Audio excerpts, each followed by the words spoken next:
So after 5 years, come back to Brisbane, out of that manual labour, working in a smelter there. It was great. Come back and I started working at a recruitment company here in Brisbane called WorkPack. And that was my first proper come with an idea, like start with an idea, hunting BDM, we were like business development for a recruiting company. So my job was to go out and find job sites to put our blue collar labour on. So everything else up until that point, Vodafone, was people come to us by phone or my carpet cleaner go out, not self-generating. So when I started, I was like, what the hell do I do? Like got a car, they said, off you go. And I was like, oh, Jesus. So I remember driving around, like going, Jesus Christ, I don't know how to do this. Driving around, I remember sitting down at Maruka, the Magic Mile there one day, and they had a job site. I'm going, I've got to go in. It's like cold calling on times 100, like knocking on doors. And yeah. Jesus Christ. And I remember sitting outside this job site for an hour going, just go in. And I went, and I chickened out and I drove off. And that voice in the head that we were talking about before was like, you idiot. So I come back around and I sat there and I said, I'm going in. And typically a job site, when you walk in, the side office is as you walk in the gate. But this one was across the other side, and I had to walk across all the concreters or whatever they were. Yeah. And they all watching me, and I'm going, oh. And it's like that feeling that you have. Yeah. I'm going, and it was just roaring up. And I knocked on the door, and the guy goes, piss off, mate. And I went, really? Yeah. I turned away, and I went, well, that's the worst it's ever been. So they will never get anything worse. Hello and welcome to the Be The Push podcast. My name is Jack Ferguson and I'm going to be sharing with you stories of how business owners and entrepreneurs had to push through the hard times in their careers. We're going to be discussing the lessons learned from these experiences while arming you with actionable advice so you can be the push when you need it most. Show notes can be found at bethepush.com/podcast and clicking on the relevant episode link. Let's get started. Hello and thanks for tuning into this episode. Today's guest is Gavin Tye from Redeye. I do love the way that rhymes. And we take an in-depth look at what Gavin's career has looked like to date. The wins, the struggles, the hard times, the typical types of stories we discuss on this podcast. So we talk about how difficult it is to be a salesman when you're an introvert, and I can certainly relate to that. So the first thing Gavin was ever told at a sales job was to piss off by his first prospect. So you might have heard that story just before, and we've got plenty more coming up in the episode. Gavin talks about how he took a promotion in a company and it ended up more or less being a disaster. So what it's like to have that oh shit moment. What have I done? And what that taught him. So that's quite a fascinating story as well that we discuss.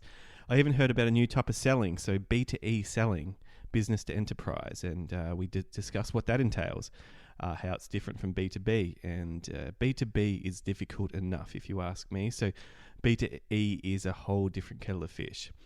But we start Gavin's story from when he was very young, and he shares with us a particularly messed up event that happened when he was about 10. So usually we talk about the tough times in one's career, but this event was worth mentioning.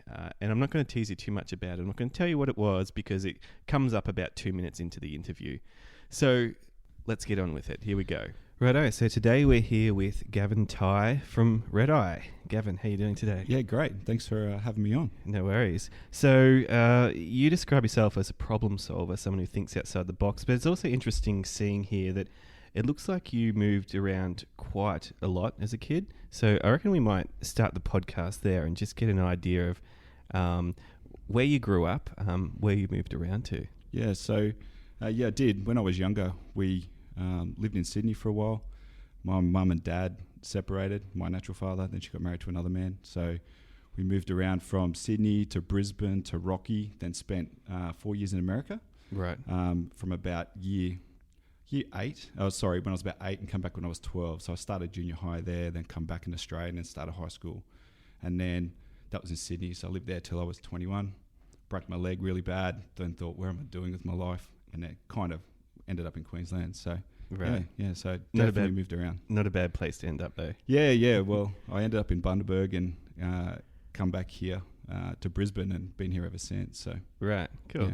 All right. So where did you live in America? We lived in California, Okay. Fresno mainly, but we lived in Bakersfield. My stepfather was a truck driver, so it was on one of the roads there. So we're over there for for 4 years. It was interesting. Right, and that's before San Francisco was the tech hub it is today, I assume. Oh, way before. So I think we come back in '88. So it was a lifetime and a half ago. Righto, cool. Yeah. Any interesting stories from when you were in America? Yeah. It was actually we're in Fresno, and my stepdad actually had a truck. So he was telling us to go out to the truck, and they have a thing called a dog box, which is where they store all their stuff under the sleeping cabin. So we went out, me and my sister and another girl. I can't remember who she was. But as we're getting stuff out of the truck, a guy pulled up in a car with a gun, said, get in get in the effing car. I was like, holy shit. So he was there, he was pointing the gun out of the car. We were quite a distance away, but there were people moving in only about 100 meters away, and he freaked out and drove off. But it was like, it was over before it happened. It was like, did that really happen? The only proof there was a dust mark of the dirt tire track. So right, yeah, it was interesting. It was around the same time. I don't know if it was the same area, but do you know any TV on the news a couple of years ago when they found that girl in the back of the property, and she was there for a long time with a man that kidnapped her. She had a baby and all that stuff. Oh wow, no, I don't remember the specific story. So it was kind of around that same time frame. Okay, whether it was, obviously that you never know, but it was nothing could have come good out of that. So yeah. How old were you? I was about 10 or 11. Yeah. All right. So that happens, and then how do you what does the rest of your day look like after that as a 10-year-old? It's just one of those things that was going to happen. So you run back in, tell your parents, they come out, but there's nothing they can do. Call the police, they come out and they go, what the car looked like, and it was in my mind, it was like one of those U-Haul trucks without the back, and it was grey. That's all I remember. So you can't give any description. You don't see the license plate. So it was just one of those events that could have been so different. You know, it was I definitely wouldn't have been here today. Right, and so sort of that type of stuff can have an impact on people, ongoing. Is that something that you'd think about a lot growing up? Did you still think about it into your adulthood, or did you were you able to leave it there? Yeah, look, it happened so fast. Look, it wasn't traumatic; it was a shock. Yeah, so, right. It definitely made me realise that things can happen. Mm-hmm. It just made me realise that some people in the world aren't all good. But I don't actually live my life like thinking that. But it just made me go, okay, some things aren't like that. Wow, aren't nice. Okay. All right. So then you get to about 12, and then you come back to Australia. So you moved back to Sydney, was it? Did you say? Yeah. So Mum left my stepdad. Yep. So we come back to Sydney, Campbelltown. We're actually out there. So yeah, Mum raised 4 kids at the time. It was you don't appreciate the how much effort that took at the time. So it's only when you realise that you're older that or how tough that would have been for her to do that. So yeah, right. Yeah. Okay. And you were in Sydney until you were an adult, is that right? Yeah, till I was 21. Okay. Yeah, right. And one fateful day, 3:05 p.m. on the 18th of August. Okay. You remember the exact time? Yep. Day after the FA Cup. Like, we used to play soccer a lot. Uh-huh. Playing with a hangover. Never play with a hangover. Never do anything like that again. So running and just did something stupid that you wait for someone to do. The guy didn't mean to hurt me, but I turned the wrong way. Right. And next minute I saw the sole of my foot facing me. Oh, God. Yeah, broken foot. 3 operations later, 7 screws in the plate, and holed up for 6 months in a house, like contemplating, like, what am I doing? So, yeah. So I imagine during that time, boredom would have been a massive problem. Huge, yeah. Like at the time, I was a manager at Blockbuster Video. Okay. And then I had all these dreams when I was a kid, like going to the Air Force and do all this stuff, and then you just I don't know, you take your finger off the pulse, and then all of a sudden you go, oh, this isn't where I wanted to go. Yeah. So that's where I enrolled in physics up in Bundaberg CQU. Okay. And that's where Mum had moved up when I was in year 12. So I ended up following her up there. Mm-hmm. As soon as I got there, I left. As soon as I got there, I realised I'd made a mistake, as in rolling in physics, because it wasn't exactly what I thought it would be. Okay. But what did you think it would be? Well, I actually thought it would be more physics, but it was actually a lot of it to do with computers and all that kind of stuff. Okay. I just probably wasn't prepared to put the work in that was needed as well. 'Cause in high school, I was smart enough to coast. But I wasn't disciplined enough to get great marks. So that's ended up where I ended up, really. So, right. Yeah. And I found a similar thing. I was able to coast pretty well until about year 11. I had to put in a fair bit in year 12. But then you get into the workforce and you realise, smarts aren't sort of enough. You've actually got to, get results and, put in work. It's a sort of, you're not just answering questions on a test anymore. Hey. Yeah. So I think if I could do my time again, I did like the advanced maths and advanced English. Like if I did my time again, I would have knocked it back one level or something like that and excelled at, intermediate instead of doing 60% of advanced maths. And then I also failed English just by 2 marks. I remember saying to the English teacher, I said, I actually don't like this class. I don't feel comfortable. And he said, you'll be right. And I had plans of going into the Air Force, but because I failed by 2 marks in English, they wouldn't look at me, and I was like, wow, are you serious? Yeah. And then I just went, okay, well, maybe I need to stick with what I think is right in my life. Yep. And be true to that, because at the end of the day, it's me that pays the consequence. Yeah. That's an interesting point with the maths. I actually did do what you're saying. So we had the sort of 3 levels of maths, and I was like, why would I do the really hard one? Yeah. Why don't I do the 2, the middle one and the easy one? Yeah. And I nearly got a perfect score in the easy one and hardly had to try. Yeah. So it just seemed like no one at the time really thought to do that, though. That wasn't really something you were encouraged to do. It makes you question other schools. I don't know, maybe other schools need a quota for run that class, so they push the top end of the class into it, and then so to justify the class, maybe I just thought about that then. So right. Yeah. Okay. Cool. All right. So Blockbuster was your first job then, it sounds like. Yeah, it was like I actually took the job for a specific reason, because I'm an introvert. Like you mentioned that yourself, that you believe you are as well. So I did it on purpose to improve customer service. So one of their things at the time is when someone comes in and go, hey, how's it going? So and open gestures and all that stuff, and it was incredibly hard. So I thought, what do I need to improve on? So one of the things I've done since I was young is like I've got this clear vision in my head of where I want to be, and but I know that I lack skills in doing it. So I thought, right, where do I need to? I need to come out of my shell a little bit. So I took that job for that. So did that job, improved that part of me for work anyway. And sometimes in personality, in private life, it doesn't pan out like that. But did it for a couple of years. Served me well at the time, and moved on from there. So right, and you actually found it did serve that purpose of bringing you out of your shell. And was that a gradual, because there's probably a lot of people listening to this and thinking, oh, well, that's something that I could use. I'm listening to it and thinking that's probably something I still could use.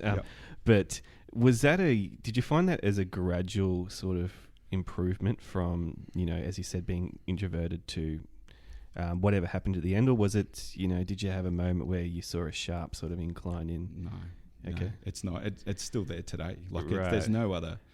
It never goes away. What you do, in my mind, at least I minimise the voice. Like to me, like in work life, I'm fine. Like now, what I do, going out and meeting strangers is fine. Put me in a personal life when I was single, going up to talk to a girl. Jesus, I couldn't do it. Like I still can't do it. And my wife would kill me if I did. But it's still, those voices are incredibly strong in my head because I never addressed them when I was younger. So and those voices are, don't do it. They won't want to talk to you. You're an idiot. Don't do it. As soon as you don't do it, walk away. It goes, you're an idiot. Why didn't you do it? You can't win. So you're going to look silly. Yeah. I know a thing or two about those voices. Yeah. So you've worked at Blockbuster. You've started coming out of your shell a bit. Where to next? I think that's when I broke my leg. So I ended up in Bundy going to uni for a while. then I moved back to. I was going to go back to Sydney, and then a girlfriend at the time said, "Do you want to go to Brisbane?" I thought, "Okay, we'll stop in at Brisbane." Some mates had just left Bundy, so I thought, "Yeah, I've got some friends there." So I ended up at, of all places, my carpet cleaning at the time. I was cleaning carpets, and that's when I first got my real taste of selling. So it was mostly commission based. So you would clean carpets, but your job was to upsell Scotch Guard. So, and protecting the carpet, cleaning lounges and all that stuff. So, and I got there and I thought, right, how do I do this? Like, okay, well, let's just be friendly, like customer service. And I found my natural way, not trying to sell. People can smell sales coming a mile away. Just trying to help them and did that for a little while. Had a run in with the management, wasn't that great. They were very commission based, so people that does breed a certain amount of greediness when it comes to if you're not careful. Right, high turnover as well. Yeah, it would have been. Yeah, I wasn't there long enough to see it, so I was experienced. I was part of that high turnover. You were one of the stats. Yeah. So I was that probably 30%. So gotcha. So I did that for a while. Then I just thought, okay, well, let's not worry about that. And then I went to a glass company for a couple of years, and I loved it. That's one of my favorite jobs of the whole of my life. So, yeah. So, and what were you doing at the glass company? It was a manufactured glass. So it used to come in from Indonesia, then we'd cut it down, we'd toughen it.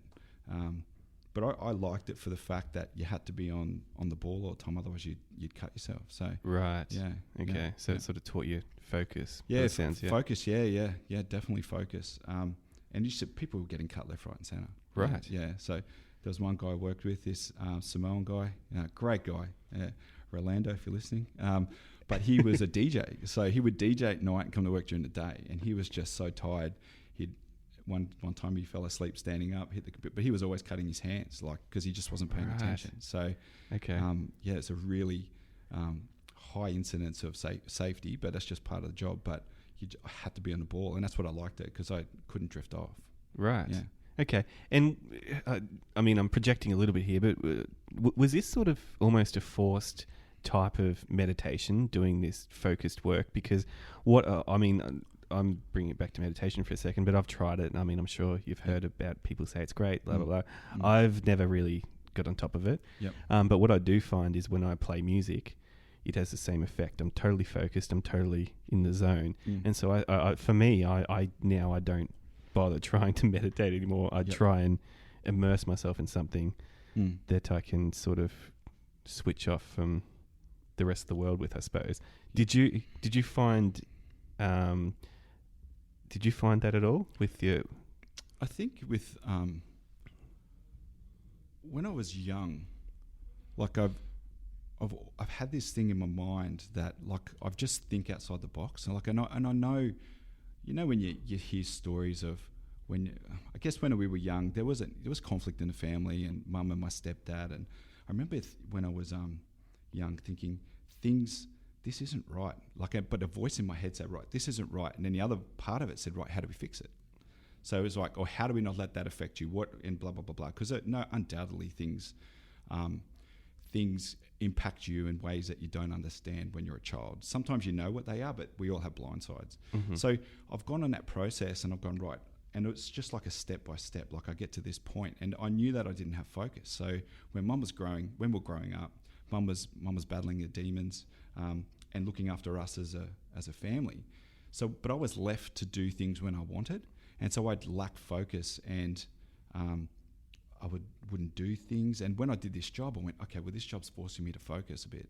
So, and that's where I learnt. I was jumping around from job to job until then, to a certain extent. But I was at this job, and it taught me focus. And because I taught focus, I actually liked it. So, and it taught me that I can concentrate on something and actually enjoy it. And it was pretty mundane, but there was things about it. It just helped me mentally for a couple of years. Right. And you reckon you've carried that through beyond that job? Yeah, it does. Yeah, it's helped me in certain roles, like focus on, okay, what do I need to do to succeed, and just not thinking big picture, but breaking it down into chunks to actually achieve the next bit, then the next bit, then the next bit. Right.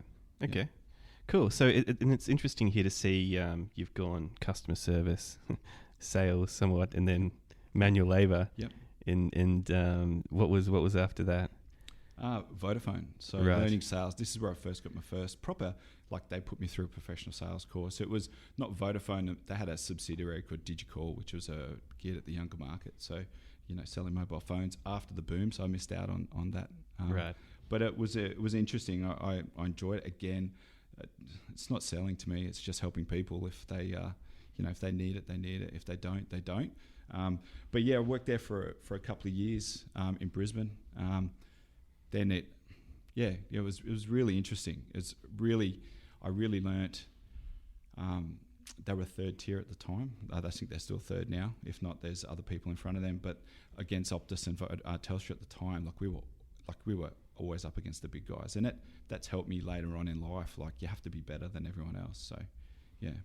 All right. Well, let's talk about that for a second. We will get into the specific stories that you have of the war stories, I suppose, coming up of the tough times. But you've mentioned that a couple of times now. Is you talk about sort of almost helping rather than selling, And for someone like me, I find even the word selling, it's quite intimidating. Yep. I kind of feel like I'm a pain if I'm trying to do it. If that's my mindset, I'm going to sell you something. How do you, in these roles, and perhaps the role you have now, how do you approach selling in a way that you feel like you're helping and not badgering? If I'm, and correct me if I'm paraphrasing that incorrectly, but so there's to me there's two different things going on there. So selling is we've all walked into a car yard and they try to push things on you when you're not keen. So that just unfortunately just everyone goes, oh yeah, that's selling. But in my mind it's about, you've got to ask questions to understand what they want. There's a great book called Never Split the Difference by Chris Voss. It's about negotiating, and it's probably, I read that in the last 12 months, and it's actually changed how I actually work, how I actually deal with clients now. So it's not about telling people. You can suggest courses of action, but you're asking them what they want. So, and what they want, what are they comfortable in the next stage? So, hey, this is what I recommend. What makes sense for you? And I go, okay, well, this, you haven't pushed them anywhere. Yep. You've just recommended, you've pointed them in a direction, and if they're ready to go, they'll step through it. Yep. Badgering is, to me, unfortunately, I think sometimes you need to schedule follow-up. But if you ask permission to follow up, then when you call and you go, hey, look, we said I'd follow up at this time. Yeah, no worries. So to me, if you don't bookend it, like a meeting, and you go, yeah, great, I'll wait to hear from you, but is it okay if I follow you up in a couple of weeks? If I haven't, then I go, yeah, no worries. Then that gives you permission to follow up. Yeah. So, and then sometimes if you do it 3 or 4 times and you go, hey, look, I don't want to be a pain in the ass here. It just doesn't feel like at the right time. They go, no, it's not. Can you check in with me 6 months? So, right. Yeah. Sometimes you need to recognize whether they're busy. Yep. Or with just day-to-day stuff. Yep. Or they're just being polite, not telling you. And, sometimes you've got to ask them if you're up front. Yeah. Work out whether you're a priority or not. That's right. And you can feel it. I think you can feel when there's something there. There's nothing worse. What people who feel under pressure continue on with things that they shouldn't be continuing on with because they can't build up. They're not building stuff in a pipeline, is what people call it in sales. So if you're not actually doing enough to generate things coming in, then you're more likely to squeeze what's in there when it's not ready to happen. And right. Then that's where people sound desperate and do badger, I believe anyway. Right. Okay. All right. And does this sort of thinking, you're talking about your pipeline there, but does this sort of thinking apply to outbound type sales as well? As I'm presuming you're kind of referring to inbound stuff, so something that's coming to you and you're managing it. Yep. Is that right? Yeah. So there's 2 different things. So there's outbound. So everything that I do is outbound. Okay. All right. But for it to become once they're in there, you have to go out and get them. So, yeah, sure.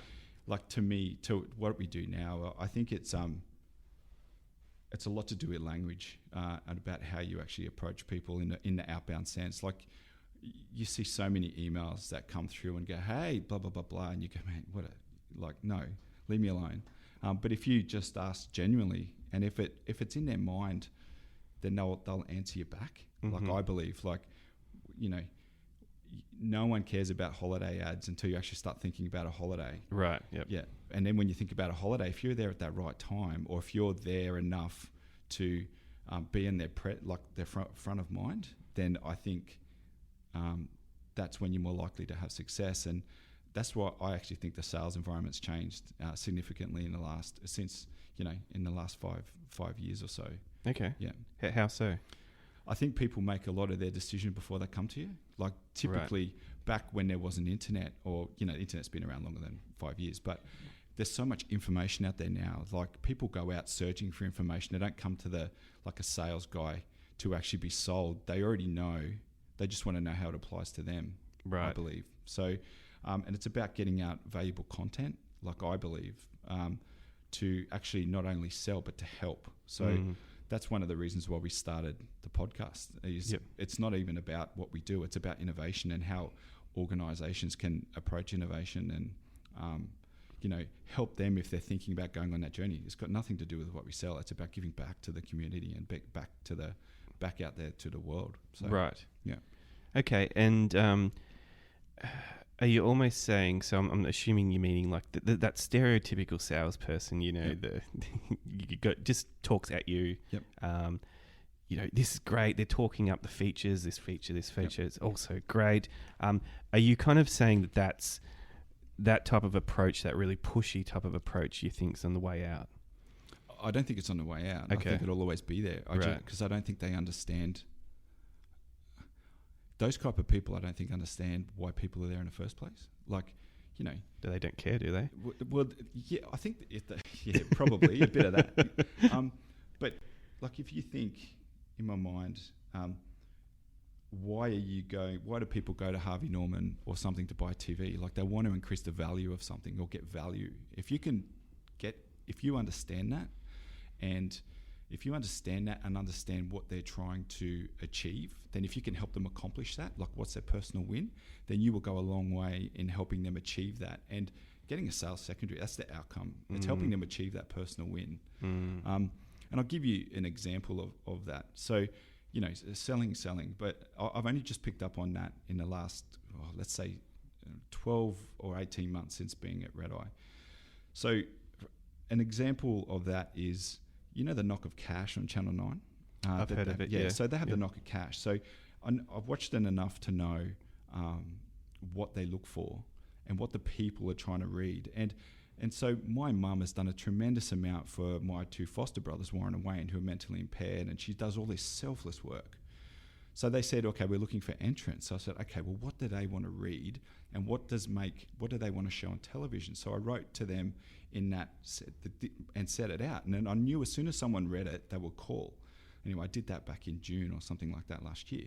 Got to October or November, I didn't even think about it. I got a phone call from Channel 9 and said, hey, we want to give your mum $10,000. I went, are you serious? Yeah. So just understanding the value that what people are looking to get. Yep. And if you can do that and help them achieve it, then it's not selling. Yeah. Okay. That's really interesting, because I had a similar experience when I was looking to get on a TV show when I was about 5-6 years ago now. Yep. But in the audition, these producers would say, this is what we're looking for. We're looking for all different types of people. We want you to be this, this, and this. On the particular show I was on, that had all over the marketing was, they're looking for single people and blah, blah, blah. The amount of people that got up and said, oh, I'm in a relationship, but I don't. Yeah. It's fine. I'm happy to be on here. It's like, they don't want you. The amount of people that got up there and just said the same thing as the other people. Yep. Did you not listen to the fact that they just said they want 10 different people on this show? Yep. Was astounding. If you just, as you were saying, if you just listen and give them what they want, you kind of get what you want. Yeah, that's right. You need to help them achieve what they want. So like what you're doing here, I think is great. You're adding value to the community, and that will come back. It's coming back, I'm sure, and it'll continue to come back over time. So you're not asking for something, you're putting it out there selflessly. So, and you're helping people, learn. So, right. Hopefully. I'm trying. All right. So, as you know, on this podcast, we talk about particularly tough times people have been through in their career. Yep. When I say that to you, what's the first thing that comes to mind? What's the first story you've got for us? So when I come back, my first story is probably probably do with love, to be honest. So Okay. I was in Brisbane mucking around, like back to building cold rooms, and I was so in love with this girl at the time. But I had this mindset of where my mind, like remember I said earlier, I said I have this vision of where I'm going.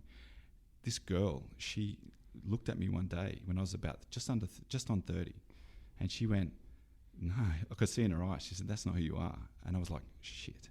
Like, and I saw it, and I knew it was correct. So I went, right. 2 weeks, I moved to Gladstone for 5 years, worked in a aluminium smelter, and I thought I would never ever let anyone make me feel like that again. Right. So after 5 years, come back to Brisbane, out of that manual labour, working in a smelter there. It was great. Come back, and I started working at a recruitment company here in Brisbane called Workpack. And that was my first proper come with an idea, like start with an idea, hunting BDM. We were like business development for a recruiting company. So my job was to go out and find job sites to put our blue collar labour on. So everything else up until that point, Vodafone, was people come to us by phone, or my carpet cleaner go out, not self-generating. So when I started, I was like, what the hell do I do? Like got a car, they said, off you go. And I was like, oh, Jesus. So I remember driving around, like going, Jesus Christ, I don't know how to do this. Driving around, I remember sitting down at Maruka, the Magic Mile there one day, and they had a job site. I'm going, I've got to go in. It's like cold calling on times 100, like knocking on doors. And yeah. Jesus Christ. And I remember sitting outside this job site for an hour going, just go in. And I went, and I chickened out and I drove off, and and that voice in the head that we were talking about before was like, you idiot. So I come back around and I sat there and I said, I'm going in. And typically a job site, when you walk in, the side office is as you walk in the gate. But this one was across the other side, and I had to walk across all the concreters or whatever they were. Yeah. And they all watching me, and I'm going, oh. And it's like that feeling that you have. Yeah. I'm going, and it was just roaring up inside. And I knocked on the door, and the guy goes, piss off, mate. And I went, really? Yeah. I turned away and I went, well, that's the worst that's ever been. So they will never get anything worse. So was that your very first one? Yeah. Oh, wow. First one. So I was saying, okay, well, I come back to Brisbane. I had no other way. I wasn't going back to Gladstone, so I just persevered. So yeah, it was starting with zero, and I had to get a quota, like whatever it was. Majority of it commission based. So I just had to go out and take back the market of Brisbane, because at the time we were really strong. The team was really strong in Airport Link and working there. But the retail business it was lacking, so I had to come back and take business back from people who come in and got it back from us. So it was a really, really tough time. Yeah. But it took me about 12 months, and then and it's in starting to succeed. That all come down with cold calling. Like, you had to cold call people up, book appointments. You had these quotas, and like cold calling is tough. Like one of my experience, it's the hardest thing to get people to do. But it's the start of everything else. If you don't do it, then nothing else comes in behind it. You were saying before that it like you found it difficult. Like, the truth is it's difficult. It doesn't ever go away. Like, the longer I stay away doing that, the harder it is to get back into it. But you just get on with it and ignore the voice, and the voice goes away. So I'm sure it's like skydivers. They still have that voice going, don't jump, but they just learn to ignore it. Yeah. All right. So after that first experience you had, did you get a win soon after that, or did it take you a while to get your first win? It took about. The challenge is with doing sales is building. Like, there's a takes time from meeting someone to getting to doing business. So it can be 3 to 6 months, and I was like it got to 3 months, and they were saying, 3 months, you should have something. And I was like, 3 months didn't come. It was like 4 months. I'm going, oh, geez. But 6 months come, and then I won a big contract with the oil and gas. We had some excavation or civil plant operators out there. So I got a big contract there. But I was just picking up ones here, and then all of a sudden I went from, we're always trying to get to 100 people out. So I went quickly from 30 to 140 or something like that. So it was really and it was just being a genuine guy, because the recruitment industry it's a saturated market, and now it's a race to the bottom on price. But it's about, the number one thing was not being an idiot, and because they're just normal knock around blokes. if you're an idiot or a sales guy, they won't talk to you. So it was a culmination of doing manual labor, all that manual labor work, and coming from the mind, like just an average bloke, really. Yep. And just an average, normal bloke, whatever. Yeah. Just knocking on the door and just knowing how to talk to them, being normal. And that's the number one thing. And when they needed help, I was there. So, yeah.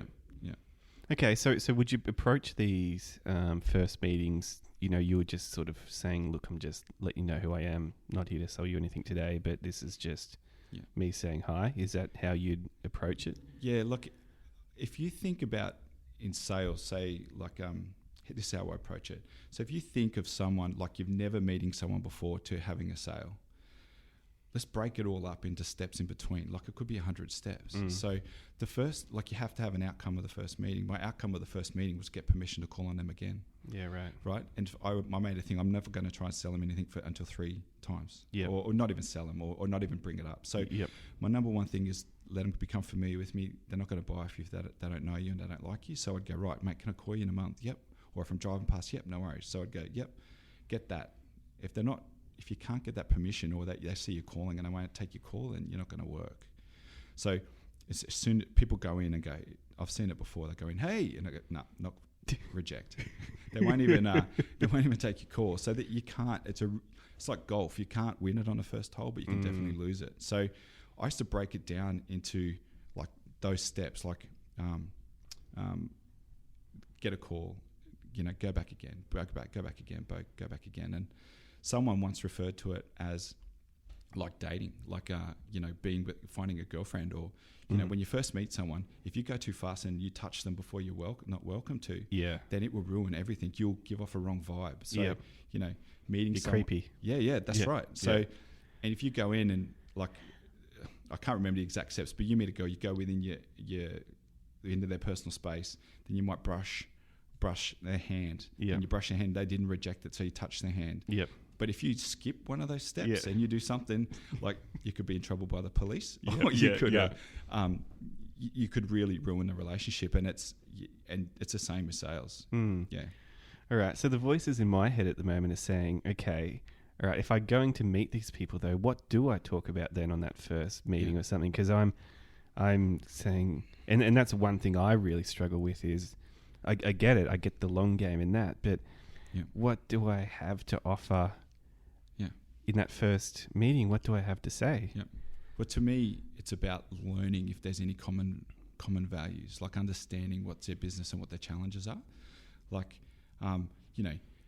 what are they judged on? Like, how bad is it? Like, are they here? Like in that particular instance, are they here for a long period of time, or do they subcontract all their labor, or do they, do they often get called out like in rain events, or just understanding what they do, or if they're under pressure, like reading their body language as well. Reading body language is, in my mind, it's an unbelievably essential skill that's really hard to learn. It's a soft skill that you really need to dedicate to understand how to read it.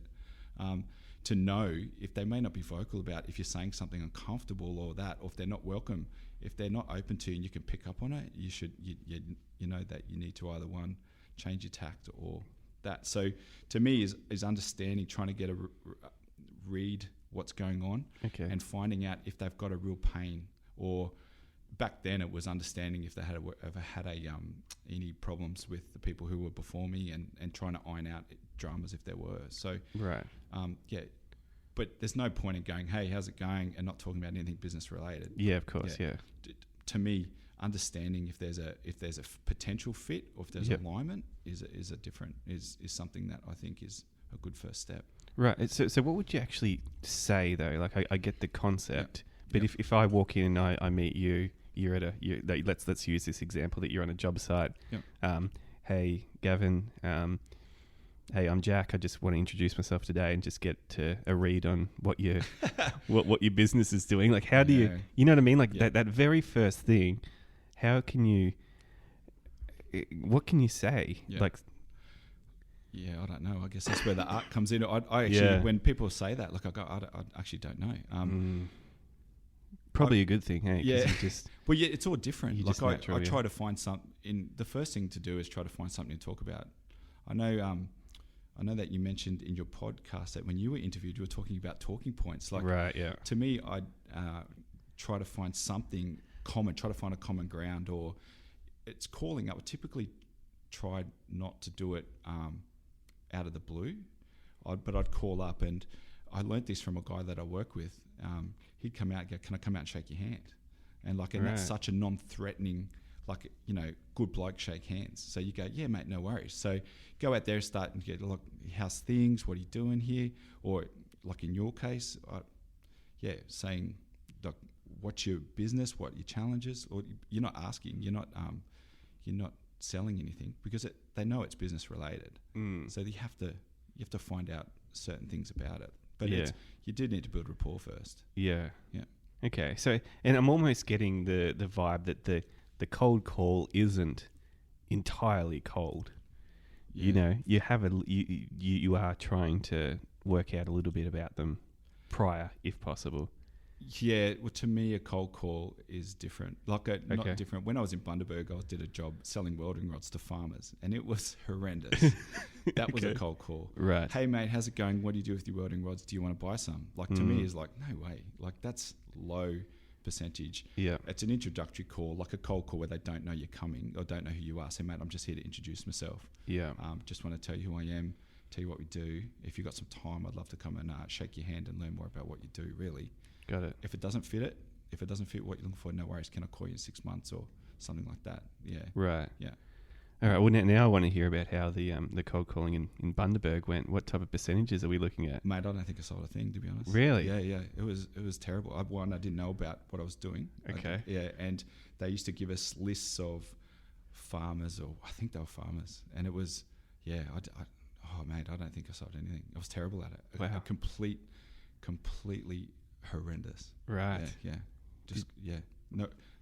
Terrible. And that back then, I let the voice get to me, but I'm not someone to churn out 100 calls. Yeah. Those places that do that, that's not for me. Yeah. It's about relationship building, and that's not relationship building. Yeah, right. Okay. And what, there was like 100 calls a day they're expecting, are they? Or? Oh yeah, it was I only did it in the evenings. You did it in the evenings when the farmers were back out from the fields, and I think that was they'd love that. It was before mobiles, I think. Yeah. So they were grumpy. And so it was. Yeah, mate, I had no success. I was too young at the time. Right. I think my stepdad did it, and he another stepfather, and he was pretty good, but he was older, so he could relate to them on a different level. But I was 21 at the time. Yeah. They saw straight through me. So, right. Yeah. Okay. Yeah. Cool. All right. So we'll go back to, so you started the job with WorkPack, and you, over the first 12 months, you're building that ability to, I suppose, get to know people, build rapport, build trust, make some sales. Yep. How long did you do that for? Like, I was at that office for 12 months. So during that time as well, I learnt the value of you selling internally and externally. You're managing two different clients. Like, our job was to go out, win the work, then come back and sell it to the recruiters and get them to recruit. Because I didn't see myself as working as a recruiter in the recruiting industry. I was just a sales guy in the recruiting industry. So I'd have to sell it to the recruiters to show them the value, to fill the order. Right. And that comes with, I see a lot of people miss that. Like, they think they only have to sell outside and everyone inside will do what they say. And that doesn't work. That has a limited lifespan, in my opinion. Okay. And is that, do you think that's common that if you are in sales, you are selling on both sides? Yeah, in every sense. Like, let's just say if you're a chemical salesman, you're going out selling stuff, but then you've got to sell it to the logistics people to deliver it, or you've got to sell it to the people packaging it, or like, let's just say you need to move an order up or down, or whatever you are selling externally and internally as well. Absolutely, especially in this day and age where it's not. We're less and less directive in an organisation. That's a flatter management structure. You really need to sell the why, or bring people on a journey to actually achieve what you promise. So you can't actually make those decisions in isolation either. You have to include the team. So otherwise, you're making a promise outwards that you can't keep inwards, and you've got no way to deliver, and that affects your reputation. Yeah. Yep. Oh wow. Okay. Really interesting. All right. So So what's next after that 12 months? Yeah, so this is where it gets a bit tricky, or this is a dark time for me. So right. I showed really strong, after about maybe, it was more than a year, but less than 18 months. I showed some, they're very visible in where we go when we went as a BDM on the level of WorkPack. So I showed some good promise, and then the regional manager said to me, hey, you've done really good here. Do you want to come across as the manager, the business center manager for another office, the South office? I went, thinking I was pretty shit hot. And I went, yeah, I think I do. Yeah, no worries. Completely oblivious. Like it was in hindsight, it was such a wrong decision. It was a completely different role. I was overconfident about what it would do. It gutted that office and affected the relationship between the two offices in hindsight. Because what happened was I built that up, and because it was commission based, I didn't want to let it go. So I took a lot of it with me to the next office, and it actually gutted that office. In hindsight, like it took a lot of the revenue out of that office. So they were going to miss budget.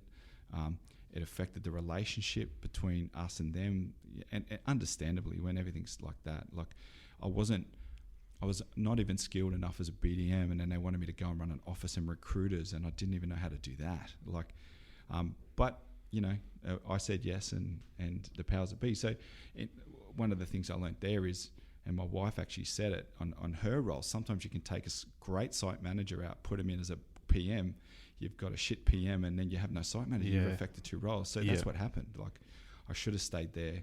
Financially impacted me. It hurt that office.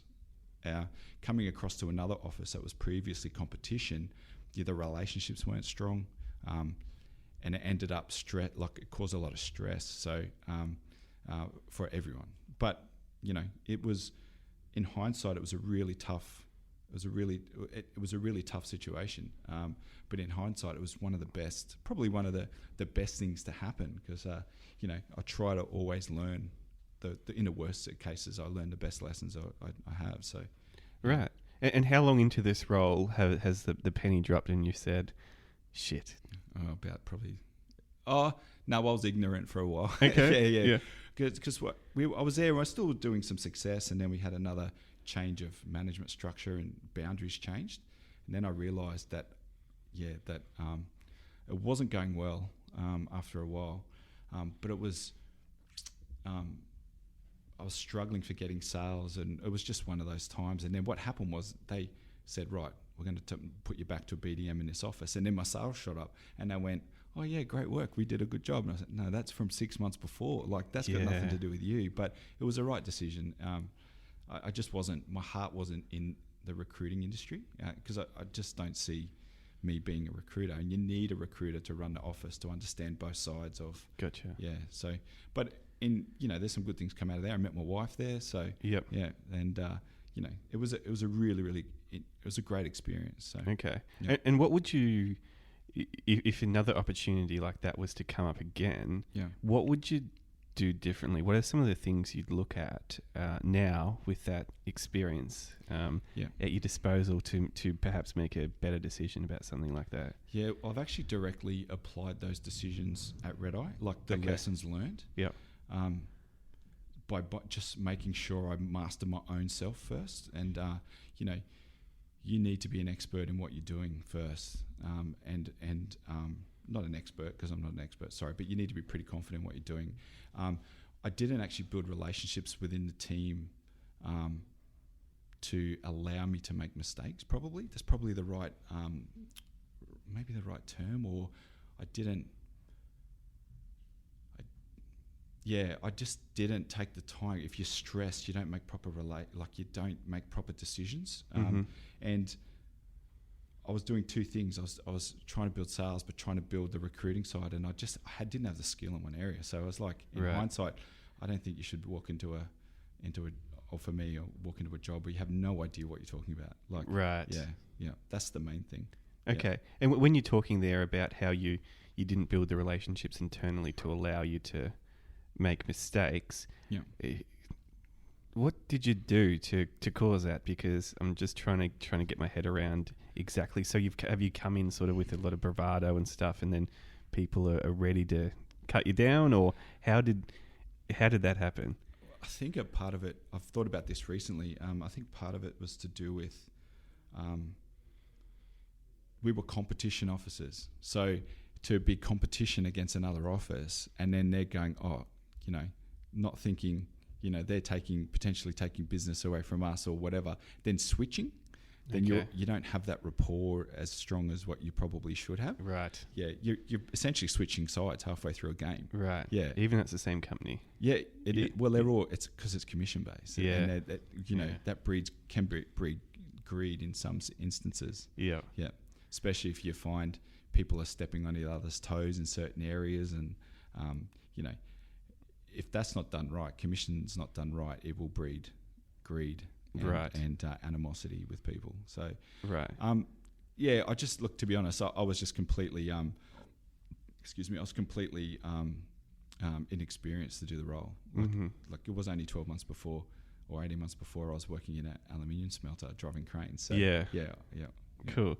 All right, and when you described yourself as sort of a problem solver, when did you feel like in your career you came into your own as a problem solver? Or is that something you've always done well, do you think? Yeah, it's probably the sales mainly. Yeah, right. Yeah, but I was unconsciously doing it. I wasn't aware that I was doing it. And I was just stumbling across that. Like when I started at WorkPack, like going, okay, well, coming there, and all I had was a folder and a car. And right, okay, what do I do? Okay, first step is to get out there and get in front of people, and then start building that out.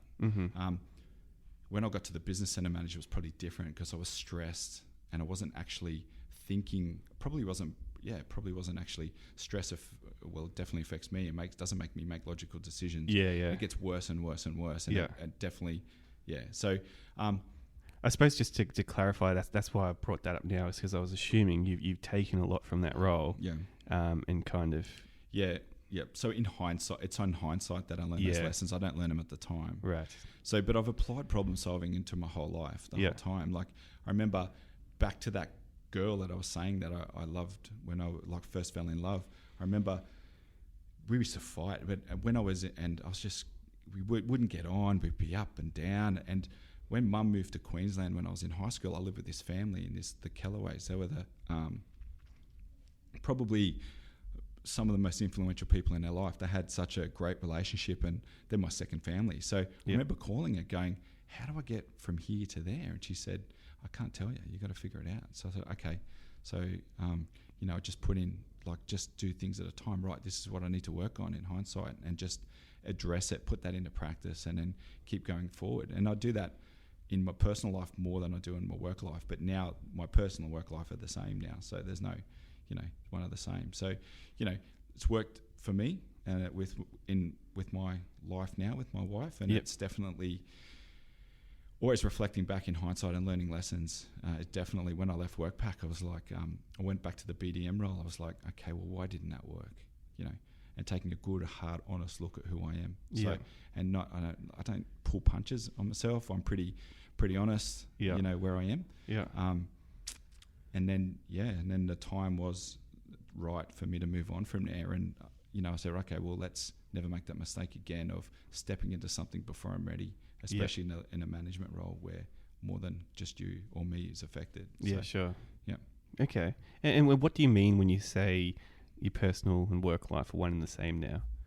I don't see any different. That's a good question. Yeah, so I guess I'm a lot more comfortable in who I am as a person now. So I just don't see, some people put on a work front and then they go home. Okay, gotcha, I'm exactly the same at the office as I am at home. Right, okay. But before, I don't know, maybe I wasn't actually, I'm a lot more comfortable than what I was 10, 15 years ago. So, got it. There's no difference in how I act in the office. And it's the same. That's probably why I think that I'm okay in my job, is because I'm genuine. I'm genuine at home and genuine. And I think that being authentic is probably one of the best things you can do if you're doing sales. Because any nuance out of that, that's not authentic, people just go, hang on, something's not right there. So, Okay, yeah, no, that makes a lot of sense. And those people that are different and they put on the work mask, painful to talk to. Or you see it with guys as well. Sometimes they'll say, "Oh yeah," and I'll act this way, and I'll be around our partner, and they'll be completely who are you? Like, and you go, you like, and then you just go, that's like you don't see them in the same light. Yeah. So okay, that's a great point. Thanks for sharing that. All right, so we're basically at the point now. It sounds like we're at the point in your career where you've almost gone to Red Eye. Is that right? Yeah. So it got to a point halfway into my Red Eye journey. I actually met the CEO. Of Workpack Journey. I met the CEO of Red Eye, Wayne. Yep. At a training course. He was just winding up his consultancy services, and I met him, and I thought, you know what, this probably will be an interesting job at the time, but I was still really fresh during the job, and he was still really new. The company was really new, and I thought maybe one day, and I believe in fate. Like things will just open up when it's the time's right. Yeah. And it happened when I was in Glasgow. I'm going, how do I get back to Brisbane? And all of a sudden, the path just opened up at the right time. And same happened at Workpack. Like there was a job up on LinkedIn, and I said, mate, do you remember me? He goes, absolutely. So went across. I didn't quite know what I was getting into at the time. Right. It's completely different to what I thought sales was. It's Workpack was B2B, business to business, and this is B2E, business to enterprise, and it's just not the same. It's not the same kettle of fish. Just being a good bloke won't get you across the line. So went across there, and it's been a really, really interesting and fun journey. It's probably the best. I reckon it's by far, like, I guess maybe when we're talking about before, maybe I'm addressing a lot of things in the past. Yep. Right? I don't think you can go forward into the future until you actually. Are you looking behind to the present, and then before you have to look behind you, fix that, I think. Mm-hmm. Then you get to the present, then you can look forward. So that's where I am now, looking forward, like where we're going now. What do I need to do? Not trying to correct challenges that have happened from my youth, you know? Sure. Yeah. Okay. So, yeah. So when you say B2B and B2E, and you say it's a different kettle of fish, you can't be a good bloke. Oh, it's not enough you can be a good bloke, but it's not enough to be a good bloke only. What do you need to add to your arsenal at that point? So I've learnt these lessons. We've all learnt these lessons a long way at Red Eye. So B2B is you're going to someone and you want to sell them something. So it's typically one person, maybe two people making the decision, and they'll be pretty close. Pretty, like if it's a business owner, like a subcontractor or something like that, they'll have similar outcomes that they want to achieve, like to a business owner. But B2E is completely different. So in a business to enterprise, it's a complex sale of multiple different departments who have multiple different agendas and outcomes they want to achieve from a sale. So not focusing on that and you may satisfy, if we're dealing with each other, you may go, oh, that's great. But there's all these other requirements that you're not trying to cover, or you're not aware. Classic example would be there was a tender a couple of years ago with this Australian Rail Track Corporation. So we were dealing this one, really nice guy. Dealing with him, we thought, okay, we're going out with the tender. Go right, we're in with a shot here. 2 years of keeping in contact with this guy. Before my time, I come in at the last 6 months. Tenders come out, bang, and I go, hang on, that's not like what we've spoken about.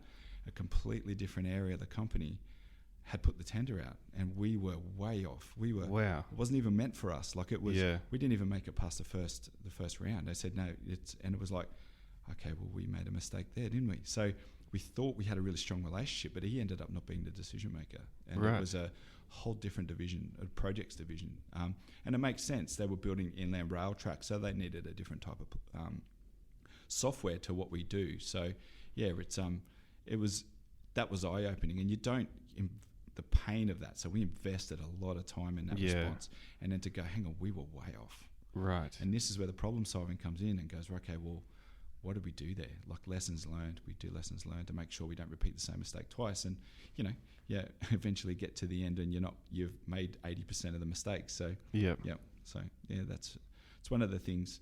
Yeah, getting to those stakeholders and understanding and asking the right questions to to uncover that information is the right. It takes time to learn. Right. So you could almost like making 4 different sales or 5 different sales within the one sale by the sounds. Yeah, it is. You've got to understand what their outcomes are and what it means to them. We have an added challenge of we're the first in the market in the world to solve the problem complex asset owners like a large water utility or power utility have around managing engineering content in a way that doesn't create duplication or loss of control or loss of visibility, which happens a lot in standard systems. So these organizations have had this problem for 50 years, and they just have it as business as usual. It's not impacting us, but there's all these indirect costs, and they go, well, why would we fix it? And then they what we need to do is educate them as well. So there's a whole piece to not selling them red eye, but it's helping them understand what that problem is that we solve. Like, they'll feel that it's right. They'll feel, go, okay, well, yeah, it does, but they have no idea. What the current costs are. So that's a whole nother thing. And then how do you present that back to the right person that ultimately signs a check? Yeah, right. Because they don't often make themselves available or let themselmes known. So that's a skill in itself. It's really interesting, the educating part. I suppose we've all been through a similar thing, maybe with we didn't know we needed the mobile phone before we had a mobile phone, or we didn't know we needed social media before the social media. We got by, but there's a better way. Okay, so we probably should talk about then, which I probably should have covered 5 minutes ago, but what Red Eye is. But you guys are a Brisbane-based startup. How long did you say you've been around for now? 5 years, was it? Yeah, so it's been around since 2012. So Red Eye is was created by Wayne Gerard and Randall Macon. They were engineers on site, and they saw the problem of not being able to find the right engineering content to work on as engineers in the operations and maintenance phase of an asset lifecycle. So they were having problems in the world, so in their job. So they actually went out to market to try to solve it just for the client they were working with, and said, well, there's no one in the world that is actually doing this properly. So what companies typically do is they'll use project management software or document management software or just local drives to do this. But what happens is people can freely download it. So there'll be a copy in the server, a copy on the computer. So people don't know what the latest version is. And you can imagine 3,000 or 4,000 people in an organisation, it gets exponentially worse. Yeah, right, yeah. So Red Eye, Wayne and Randall created Red Eye to... it's a cloud instance, mobile-first technology that helps asset owners share and maintain control of their engineering content, where people can log in through a desktop browser or a mobile device with no software, and actually log into the same version of the truth without creating duplication and capturing all the changes to their data. That's the first part. It's for critical document management, drawing management, and so forth. The other one is how do you extend that out to capture what's happening in the field through work orders and all that kind of stuff. But seeing as an operations manager, whether you're sitting here or in Perth, seeing what's happening at the coalface in real time and having up-to-date decision-making ability. And that's lacking a lot across large enterprise. Okay. Yeah.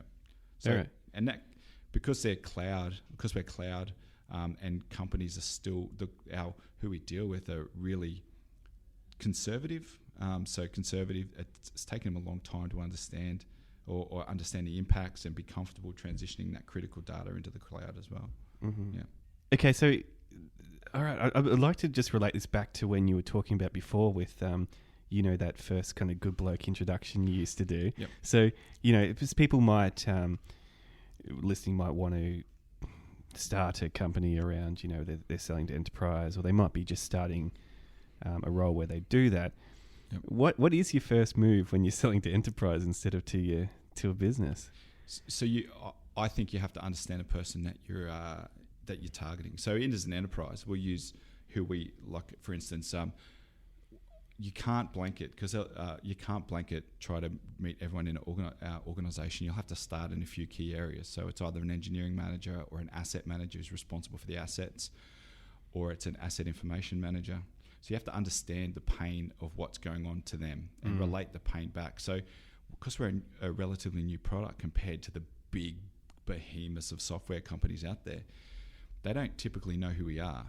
So we have to, like I use the approach of, hey mate, I'm just calling to introduce myself, and just to say this is what we do it in a different way, as a bit of an awareness phone call, just say this is, we're new in the market, we're Brisbane based, if you're interested we can actually show you what it is.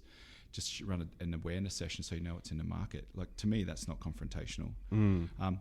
We're also lucky that those type of people in an organisation probably don't get contacted a lot. Oh, right, okay. By cold, they don't get cold called a lot. Well, that's how I see it. I'm sure they might. So, the number one thing is, again, they're just normal blokes. If you're try to push something onto them, and I hear it sometimes, you go, oh. Yeah, it makes you cringe. Yeah, it does. Yeah, right. Yeah. I used the word yesterday, expert, in an email, and I was like, that just rubbed me the wrong way. But we kind of are. But it just was like, that's just cheese. Like I was like, oh, yeah. So, but it's still been a good bloke. You just got to be able to do it, and find, like, with a large organisation, it's hard to find that right person. So that tenacity of never stopping till you find them. And then keep going and finding ingenious ways to get to that person. Like that, that's it. That's the first challenge there in itself. Right. Yeah. Okay. And all right. So now you're at Red Eye, and you know we're talking about the selling to enterprise stuff. Well, one thing I do typically tend to ask on most podcast episodes is around self-doubt. Yeah. What's your relationship like with self-doubt at the moment? We've just heard the whole story. So where are you at now? So self-doubt definitely creeped in there. I'm more confident of where we are, where I am now, skill set wise. But there was a time, like I remember starting at Red Eye, going in there and going in, because Wayne, in my mind, is one of the best at selling Red Eye. But he's got so many, he's juggling so many balls that I went there to work with him and learn from him, but he just couldn't devote me the time. Yeah. And I've gone, holy dooly, like, what am I going to do? And I thought, right, again, problem solving. What do I need to learn? I need to learn the product, need to learn the problem. And I just would crossing these things off. And I thought, there'll come a time when he goes, as he's performing, because the market wasn't ready for us as well. And it's only you kind of realise someone in sales isn't working out only about a year later, and you go, that's a year. So I had to make sure I was visible and actually learning and going out of my way. So, but it took a long time for me to get traction personally. Right. For one, like, it's when I first started, I've been there 2.5 years. Things are only just coming back to ready now. So that's incredible. Yeah. Yeah. So it could be 2-year cycle until they're ready to engage. So it was like, am I doing the right thing? Like, I feel like you can only go and you feel. I feel I'm doing the right thing, and we're always improving tools and helping our client. But I feel like I am. Like, but you never know. That's hard to communicate to others, isn't it? Though I feel like I'm doing well, but And then Wayne, I know there was a time, and like, I really respect him in that sense. Like, he's given me the leeway to actually do it, and he had to be thinking, he's not working out. He's not working out. And I'm going, and I was waiting for that tap on the shoulder, like, hey, we need to talk. And I was like, it actually started affecting me stress wise, and going, it's happened. Like, and then that makes you be a little bit desperate, and then you do things that, not do things, but you make a call when you shouldn't be, and then you badger. Yeah. So it makes you that desperation where can actually make you do things that are not comfortable. Then you may, like what we're saying before, you may touch someone's leg when you should have only touched their hand. Yeah. So I learned that, and I recognized that when that started happening again. So I went, okay, this is what's happening. And I did a couple of times. I went, this is what happened at WorkPack. Back that off. Like, through a lessons learned. So, but to my credit, to Wayne's credit.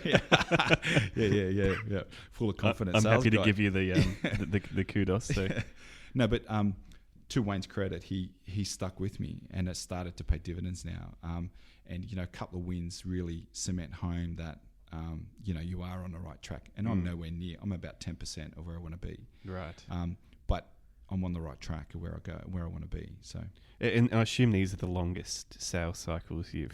I mean, they sound extraordinarily long. Yeah. They're long. The sales cycle itself is not long. Okay. The engagement cycle is. So It can be, the sales cycle can be 5 months or 6 months. Our average, I think, is about 5.2 or 5.5 months. When they say, right, let's go. Like, we're expecting a RFP, request for price, to come out today. Yep. It'll be done within 3 to 4 months or something like that. So, but because you've got to knock off a series of those stakeholders that we're talking about, but it helps if you know what they're looking to achieve, so you can go, here's what you want, here's what you want, here's what you want. Yeah.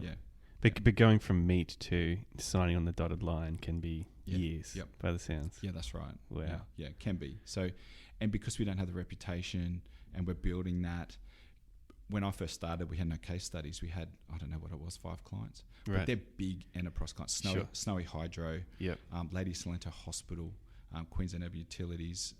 But now we're getting a portfolio and people going, oh, it's proven now. Here's a case study of what do you want to achieve? Okay, here's a case study for that. Or do you need to understand your current costs? Okay, I can help you with that. Here's a survey. I'll help you survey a user base. Like we did a survey, benchmark the power industry.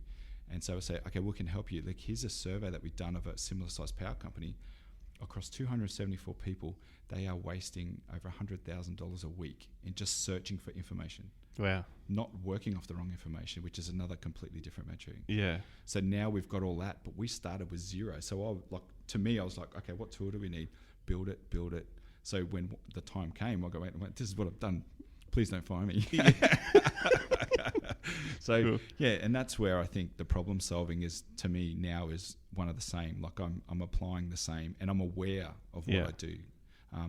One of my bosses before me, he asked me, what's my mission statement? And I said, well, it took a long time. I don't know. What's your mission? Like, you ask yourself what your mission statement is. Like, it takes you a while. So it's a big question. It is in a sentence or two. To mine is problem solving and thinking outside of the box. Right. And that's exactly what Red Eye needs at this point in time. And we're lucky that we found each other, to be honest. Right. Yeah. Cool.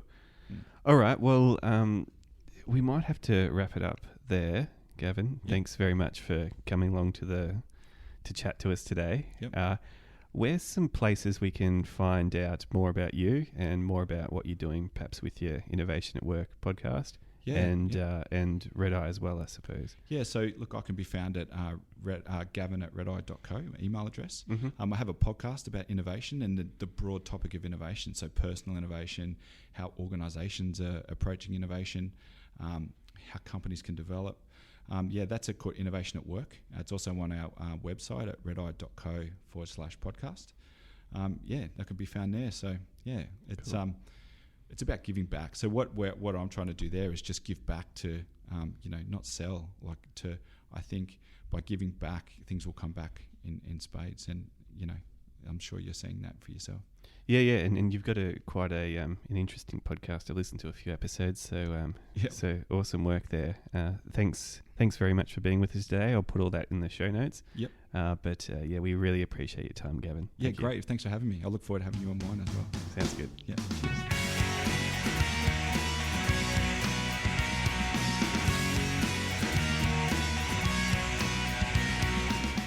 Thanks for listening to this episode of the Be The Push podcast. Show notes can be found at bethepush.com/podcast and clicking on the relevant episode link. I appreciate your company and look forward to talking to you again soon.